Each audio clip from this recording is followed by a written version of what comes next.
ఆగమైపోతున్న బతుకులు మార్చిన దేవుడు. ఈ రాత్రి గ్రామంలో ఉన్నాడు ఆయన, ఈ రాత్రి స్థలంలో ఉన్నాడు ఆయన.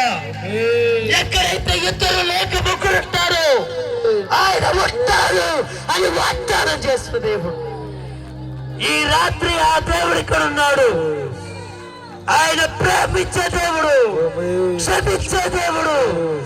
ఈ భూమి మీద నీ పాపాలు నీ తల్లి తండ్రి క్షమించలేనటువంటి పాపాలైనప్పటికీ నా యేసయ్య క్షమించలేని పాపం ఈ భూమి మీద లేదు. నువ్వు ఒప్పుకోగలిగితే ఆయన క్షమించగలుగుతాడు. నువ్వు విడిచిపెట్టగలిగితే ఆయన నీకు సహాయం చేస్తాడు.